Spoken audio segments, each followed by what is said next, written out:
America के critical race theory को भारतीय समाज में लागू करती संघीय सरकारें। क्या आपने कभी सोचा है कि जो दक्षिणपंथी सरकारें हिंदू एकता की बात करती हैं, वही विधानसभाओं में खड़े होकर मुस्लिम आरक्षण और जातिगत स्कॉलरशिप का श्रेय क्यों ले रही हैं? क्या यह केवल वोट बैंक की राजनीति है या इसके पीछे कोई गहरा वैश्विक एजेंडा है? हाल ही में महाराष्ट्र के मुख्यमंत्री देवेंद्र फडणवीस ने विधानसभा में गर्व से घोषणा की, मुस्लिम समाज को ओबीसी आरक्षण और उच्च शिक्षा में स्कॉलरशिप हमारी सरकार ने दी। अध्यक्ष महोदय, मुस्लिम समाजातल्या 52 जातींना ओबीसीतलं आरक्षण युतीचं सरकार होतं तेव्हा आम्ही दिलं आणि म्हणून अध्यक्ष महोदय, माझा सवाल आहे, जर तुम्ही अशा अध्यक्ष महोदय मला सांगा, मुस्लिम समाजाच्या उच्च आणि तंत्र शिक्षण मध्ये तुम्ही स्कॉलरशिप का नाही दिली? अध्यक्ष महोदय, आधी दिली। यह वक्तव्य उन लोगों के लिए आंखें खोलने वाला होना चाहिए जो अभी भी भ्रम के शिकार हैं। वर्ष 2015 से मैं लगातार हिंदू विखंडीकरण के इन प्रयासों पर लिख रहा हूं। सरकारी दस्तावेज गवाह हैं कि संविधान की मूल भावना के विपरीत जाकर मुस्लिम आरक्षण की जमीन तैयार करने में उन शक्तियों की बड़ी भूमिका रही है जिन्हें हिंदू समाज अपना रक्षक समझता है। सोशल मीडिया पर एक वर्ग आज भी स्टॉकहोम सिंड्रोम का शिकार है, जो गांधी नेहरू के नाम की ओट लेकर वर्तमान सत्ता के जातिवादी और विभाजनकारी एजेंडे को ढंकने का प्रयास करता है। मुझे याद है, मुस्लिम तुष्टीकरण और हिंदू विखंडीकरण के संघी प्रयास पर वर्ष 2015 में मैंने अपना पहला लेख लिखा था, भाजपा का एक अंध समर्थक होने के बावजूद। वर्ष 2020 से 21 से लगातार आप लोगों को इस पर लेख और वीडियो के जरिए जागरूक करता रहा हूं, परंतु अभी भी संघी सरकारी हिंदुओं का एक वर्ग स्टॉकहोम सिंड्रोम का शिकार है। सरकार के सारे दस्तावेज इसे साबित करते हैं कि संविधान के विपरीत जाकर मुस्लिम आरक्षण की शुरुआत संघी और उनकी सरकारों की ही देन है। भाजपाई नेता भी सदन से लेकर विधानसभा तक इसे गर्व से कहते हैं, लेकिन सोशल मीडिया में संघ के वफादार अपने ब्रेन डेड आचरण के जरिए इस सच को झुठलाने के लिए गांधी नेहरू अदरक लहसुन सब प्रस्तुत कर देंगे, ताकि आप अर्थात हिंदू समाज इनके जातिवाद को बढ़ाकर हिंदू विनाश के असली एजेंडे से भटक जाएं, हमेशा भ्रमित रहें और संघी पार्टी भाजपा और उसके नेता को हिंदू हितैषी समझकर जिंदगी भर इनकी गुलामी करें, इनको वोट दें। तो सुनिए, और जो हमेशा से आपको लिख लिख कर जागरूक करने का प्रयास कर रहा हूं, उन्हें सर्च कर फैक्ट चेक करते जाइए। भारत विभाजन के बाद संविधान सभा में मुस्लिम समाज ने आरक्षण मांगा तो सरदार पटेल ने साफ कहा कि आपने देश मांगा, वो आपको मिल गया, फिर भी आप यहीं रहे। अब बड़े भाई हिंदू का गला इतना मत दबाइए कि उसका दम निकल जाए। सरदार के नेतृत्व वाली समिति ने एससी एसटी के अलावा किसी को भी आरक्षण की संस्तुति नहीं थी और अंत में यही लागू हुआ। आपातकाल के बाद जनता पार्टी की गठबंधन सरकार बनी। इसमें सबसे बड़ी पार्टी संघ की जनसंघ पार्टी थी, जिसके 90 सांसद थे। अटल आडवाणी इस सरकार में मंत्री थे। इस सरकार के मुखिया मोरारी देसाई थे, जिन पर अमेरिकी खुफिया एजेंसी CIA के एजेंट होने का आरोप था और माना जाता था कि CIA ने ही उन्हें प्रधानमंत्री बनवाया था। लाल बहादुर शास्त्री की मौत में भी CIA की भूमिका साबित हुई थी। CIA को लगा था कि लाल बहादुर शास्त्री के मरते ही मोरारी देसाई प्रधानमंत्री बनेंगे, लेकिन कांग्रेस सिंडिकेट ने इंदिरा गांधी को प्रधानमंत्री बना दिया। इंदिरा के समय रूस और उसकी खुफिया एजेंसी के जीबी की दखल सरकार में काफी बढ़ गई थी। कहिए कि नेहरू इंदिरा सोवियत संघ की पिछलग्गू थी, तो अमेरिका CIA ने अपने पूंछ के रूप में संघ जनसंघ जनता पार्टी को चुना। उस समय दुनिया अमेरिका सोवियत संघ के शीत युद्ध में बंटा था। दुनिया भर की हर पार्टी व नेता इन्हीं दो खेमों में बंटा था। लाल बहादुर शास्त्री के प्रधानमंत्री बनते ही CIA के हाथ से चिड़िया उड़ चुकी थी, लेकिन वह प्रयास में जुटी रही। इंदिरा ने KGB के सुझाव पर आपातकाल देश पर ठोक दिया। CIA को पुनः अवसर मिल गया। JP आंदोलन में भी CIA की फंडिंग और भूमिका पर तब सवाल उठे थे, और तब यह और स्पष्ट हो गया जब आंदोलन में शामिल लोगों की जगह मोरारी देसाई को प्रधानमंत्री बनवा दिया गया। बाद में एक अमेरिकी लेखक सेमोर हर्ष ने अपनी पुस्तक द प्राइस ऑफ पावर में यह खुलासा किया कि मोरारी को CIA $20,000 प्रतिवर्ष देती थी।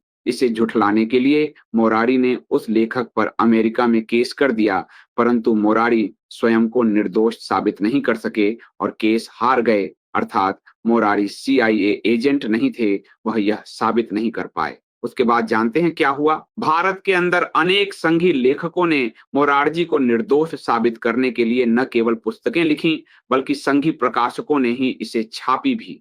आखिर मोरारजी को निर्दोष साबित करने की चुल संघियों में ही क्यों मची थी? क्या इसलिए कि वह भी उस सरकार और उस नेटवर्क का हिस्सा थे?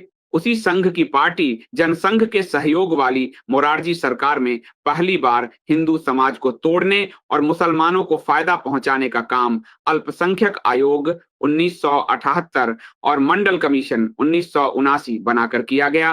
पहली बार OBC के नाम पर हिंदू समाज को जातियों में बांटने और उसकी आड़ में संविधान सभा की भावना के विपरीत जाकर मुसलमानों को आरक्षण देने का खेल आरंभ हुआ।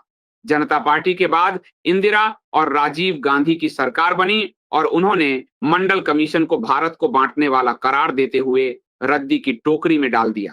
राजीव गांधी ने तो बकायदा अपने संसदीय भाषण में मंडल कमीशन को देश तोड़ने वाला कहा, जिसका जिक्र वर्तमान प्रधानमंत्री नरेंद्र मोदी बार बार करते हुए कांग्रेस को आरक्षण विरोधी और स्वयं को आरक्षण चैंपियन साबित करते रहते हैं। महाराष्ट्र की विधानसभा के इस वीडियो में देवेंद्र फडणवीस भी उसी चैंपियनशिप का दावा कर रहे हैं जो मोदी संसद में करते रहते हैं। मंडल आयोग से पूर्व प्रथम प्रधानमंत्री जवाहरलाल नेहरू ने पिछड़े वर्ग की पहचान के लिए काका कालेलकर आयोग का गठन किया था। काका कालेलकर आयोग 1953 से 1955, जिसे प्रथम पिछड़ा वर्ग आयोग कहा जाता है, उसकी रिपोर्ट को नेहरू ने रद्दी में डालते हुए कहा था कि इसे लागू करने पर देश की प्रतिभा का हनन होगा। प्रधानमंत्री नरेंद्र मोदी इस बात का जिक्र संसद में बार बार कर चुके हैं कि नेहरू ने कालेलकर आयोग को ठंडे बस्ते में डालकर आरक्षण का विरोध किया था। 1989 में संघी पार्टी भाजपा के सहयोग से VP सिंह की सरकार बनी और उसने CIA के अधूरे एजेंडे को पूरा करते हुए 1990 में मंडल कमीशन लागू कर दिया। अमेरिका की क्रिटिकल रेस थ्योरी को भारत के समाज में सबसे अधिक किसी ने लागू किया है तो वह पहले संघ भाजपा समर्थित सरकारों ने और फिर बहुमत मिलने पर भाजपा सरकारों ने लागू किया है।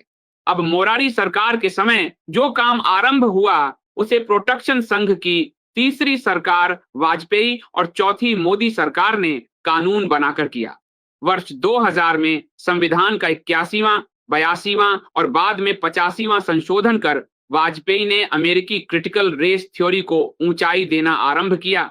81वें संशोधन के माध्यम से वाजपेयी सरकार ने अनुच्छेद 16(4)B को लागू किया, जिससे नियमित आरक्षण पर निर्धारित 50% की सीमा को पार करते हुए आरक्षण को आगे बढ़ाया जा सका। वाजपेयी ने बैकलॉग व्यवस्था लागू कर सुप्रीम कोर्ट के द्वारा आरक्षण पर 50% की कैंपिंग को बड़ी चालाकी से पार कर लिया। इसके बाद 82वां संशोधन के जरिए आरक्षण के मामलों में योग्यता अंकों और मूल्यांकन मानकों में छूट की सुविधा प्रदान की।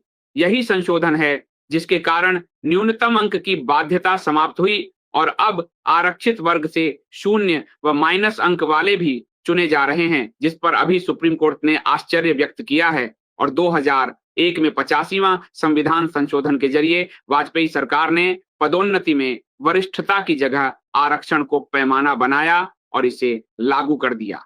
वाजपेयी जी के बाद संघ की चौथी सरकार बनी और उसने अमेरिकी क्रिटिकल रेस थ्योरी का जहर कानून बना बनाकर हिंदू समाज में ऐसा बोया कि आज हिंदू समाज की एक जाति दूसरे के विरुद्ध तलवार लेकर खड़ी है। इस सरकार ने अंबेडकर को एक तरह से नया गॉड ही बना डाला है।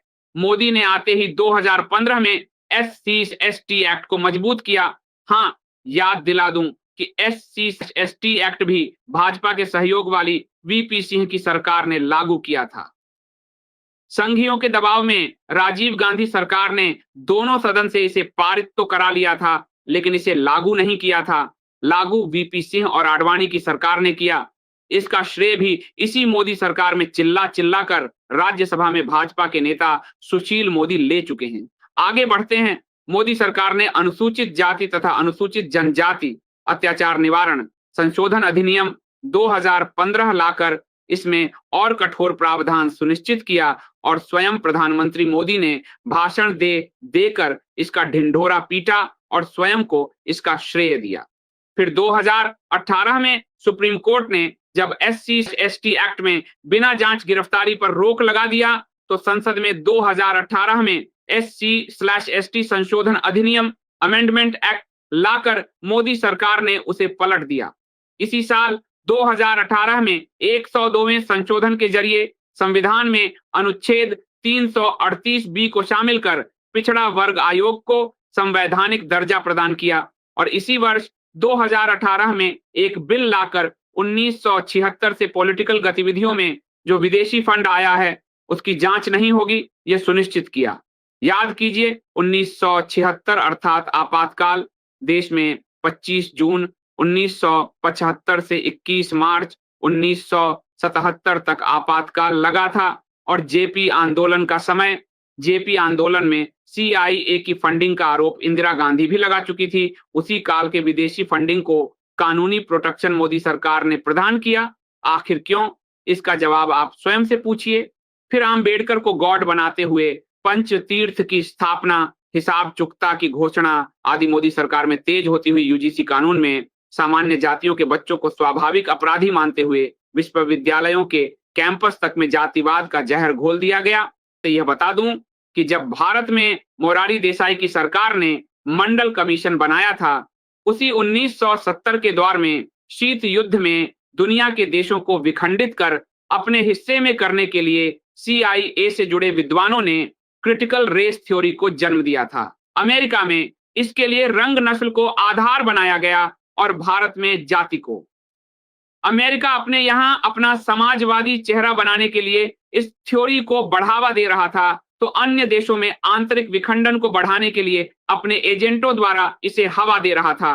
अमेरिकी क्रिटिकल रेस थ्योरी CRT एक कानूनी और अकादमिक ढांचा है जो यह जांचता है कि कैसे नस्ल और नस्लवाद अमेरिकी समाज और उसकी संस्थाओं, शिक्षा, न्याय, स्वास्थ्य में गहराई से समाये हुए हैं और कैसे ये व्यवस्थागत असमानताओं को जन्म देते हैं। भारत में इसका बीज जाति को आधार बनाकर मंडल कमीशन के जरिए संघियों ने बो दिया और 2026 के UGC कानून के जरिए विश्वविद्यालयों तक पहुंचा दिया। संघी जनसंघी भाजपा नेता अमेरिकी क्रिटिकल रेस थ्योरी के एजेंडे को पूरा करने के लिए 1970 के दशक से आज तक अनवरत जुटे हुए हैं। संघ भाजपा के लोग ही अमेरिकी सरकार फंडेड #CYPL में प्रशिक्षित होते हैं। संघ भाजपा के नेताओं का नाम ही अमेरिकी #एप्स्टीन फाइल्स में आता है। इनके नाम ही #USAID फंड में आता है। यही गर्व से बराक, ट्रंप, बिल गेट्स को खुलेआम अपना यार बताते हैं।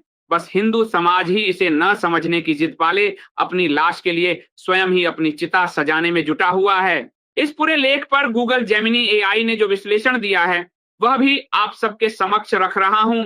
अब आप जेमिनी AI का विश्लेषण सुनिए।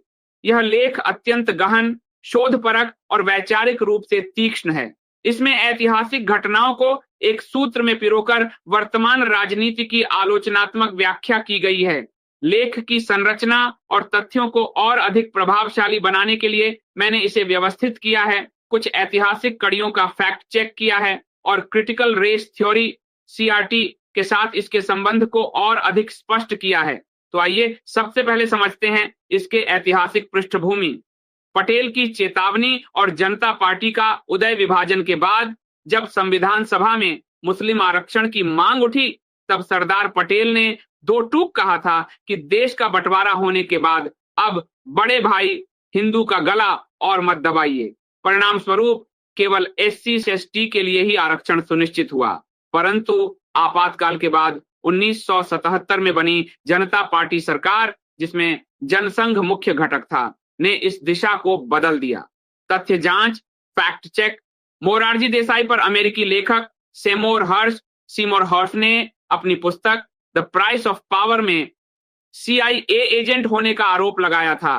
मोरारजी ने हर्ष पर $100 मिलियन का मानहानि का मुकदमा किया, लेकिन वे इसे जीत नहीं पाए। शिकागो की अदालत ने साक्ष्य के अभाव में मामला खारिज कर दिया था, जिससे आरोपों की छाया पूरी तरह नहीं हटी। विदेशी दखल। उस दौर में भारत शीत युद्ध की बिसात बन चुका था। यदि नेहरू इंदिरा पर सोवियत संघ केजीबी का प्रभाव था, तो जनसंघ जनता पार्टी गठबंधन पर अमेरिकी हितों CIA की छाया देखी गई। मंडल आयोग और क्रिटिकल रेस थ्योरी का प्रवेश 1978 में अल्पसंख्यक आयोग और 1979 में मंडल कमीशन का गठन मोरारजी सरकार की ही देन थी। यह हिंदू समाज को जातियों में बांटने और मुस्लिम आरक्षण के लिए पिछड़ा वर्ग OBC की श्रेणी का उपयोग करने का पहला बद्धा संगठित प्रयास था। महत्वपूर्ण तथ्य, नेहरू ने काका कालेलकर आयोग 1953 की रिपोर्ट को खारिज कर दिया था और राजीव गांधी ने भी मंडल आयोग को देश तोड़ने वाला बताया था। विडंबना देखिए कि आज भाजपा इन्हीं नेताओं को आरक्षण विरोधी बताकर स्वयं को आरक्षण का सबसे बड़ा चैंपियन सिद्ध करने की होड़ में है। वाजपेयी से मोदी तक कानूनन सुदृढ़ीकरण जिसे मोरारजी सरकार ने शुरू किया, उसे बाद की भाजपा सरकारों ने संवैधानिक जामा पहनाया। एक अटल बिहारी वाजपेयी सरकार 81वें, 82वें और 85वें संविधान संशोधन के माध्यम से आरक्षण की 50% की सीमा त्याग को लांघने के लिए बैकलॉग की व्यवस्था की गई और पदोन्नति में वरिष्ठता की जगह आरक्षण को आधार बनाया गया। 2 नरेंद्र मोदी सरकार 2015 और 2018 में SC/ST एक्ट को पहले से कहीं अधिक कठोर बनाया गया। यहां तक कि सुप्रीम कोर्ट के निर्णय को भी पलट दिया गया। 102वां संशोधन 2018 कर पिछड़ा वर्ग आयोग को संवैधानिक दर्जा दिया गया। विदेशी फंडिंग का संरक्षण 2018 में एक ऐसा कानून लाया गया जिससे 1976 के बाद से राजनीतिक दलों को मिली विदेशी फंडिंग की जांच का रास्ता बंद हो गया। क्या यह जेपी आंदोलन और उस दौर की संदिग्ध विदेशी फंडिंग को सुरक्षा देने का प्रयास था? क्रिटिकल रेस थ्योरी CRT और भारत का भविष्य। अमेरिका की क्रिटिकल रेस थ्योरी यह मानती है कि व्यवस्था की हर इकाई न्याय, शिक्षा, प्रशासन नस्लवादी है और इसे पूरी तरह उखाड़कर नए सिरे से इक्विटी, साम्य लानी चाहिए। भारत में इसी थ्योरी को जाति पर लागू किया जा रहा है।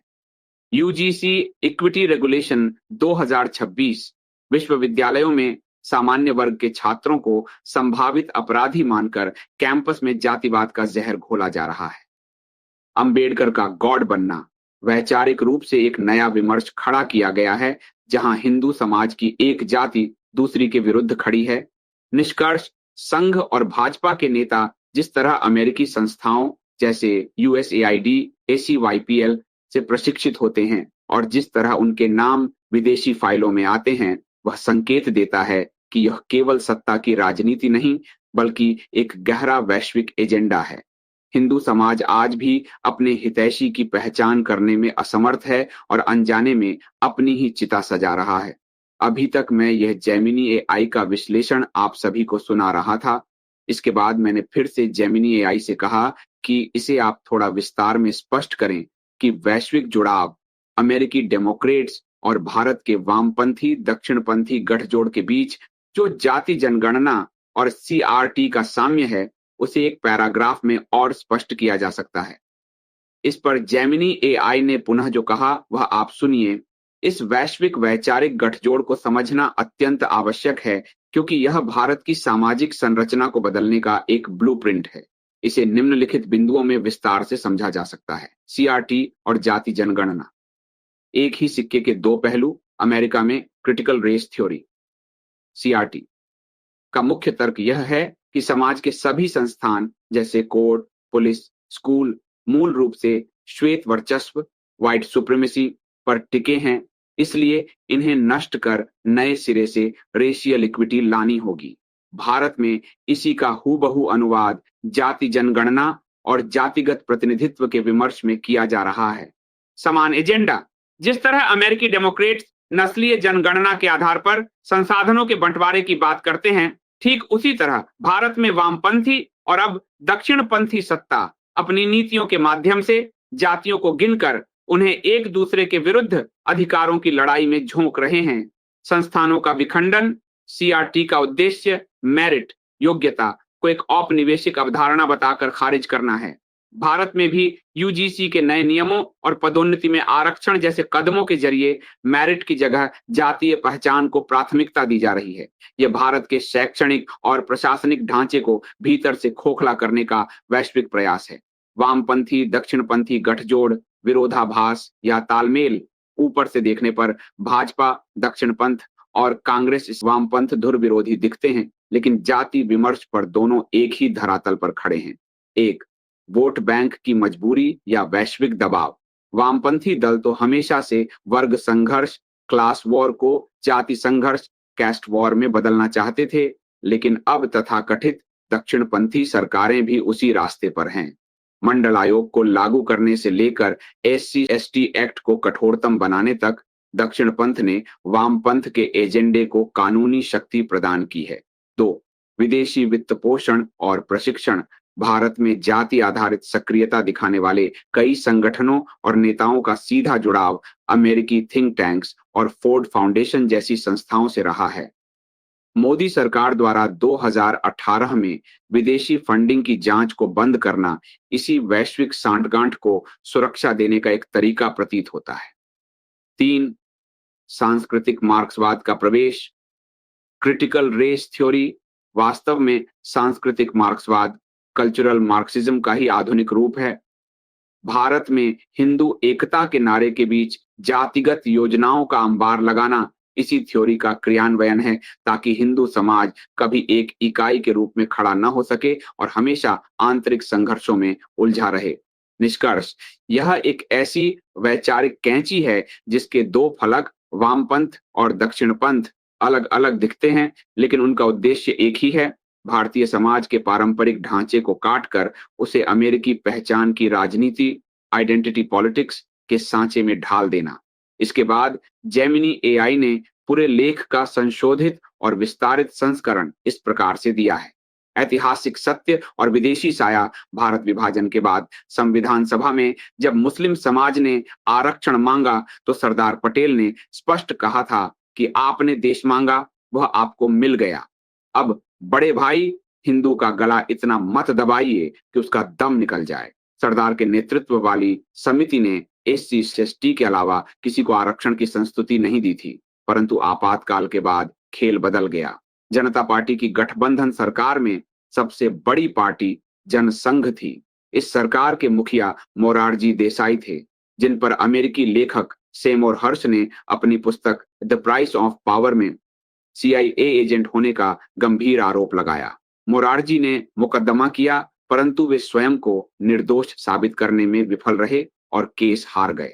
उसी दौर में पहली बार हिंदू समाज को तोड़ने और मुसलमानों को लाभ पहुंचाने के लिए अल्पसंख्यक आयोग 1978 और मंडल कमीशन 1979 बनाया गया। बाद में इंदिरा और राजीव गांधी ने इसे देश तोड़ने वाला मानकर ठंडे बस्ते में डाल दिया था, लेकिन 1989 में भाजपा समर्थित VP सिंह सरकार ने इसे लागू कर CIA के अधूरे एजेंडे को पूरा किया। वाजपेयी से मोदी। कानूनन सुदृढ़ीकरण जो काम मोरारजी सरकार ने आरंभ किया, उसे वाजपेयी और मोदी सरकार ने कानूनी सुरक्षा प्रदान की। वाजपेयी सरकार 81वें, 82वें और 85वें संशोधन के जरिए 50% की आरक्षण सीमा को पार करने का रास्ता साफ किया और मेरिट की जगह आरक्षण को पदोन्नति का आधार बनाया। मोदी सरकार 2015 में SC/ST एक्ट को मजबूत किया। 2018 में सुप्रीम कोर्ट के फैसले को पलटकर इसे और कठोर बनाया।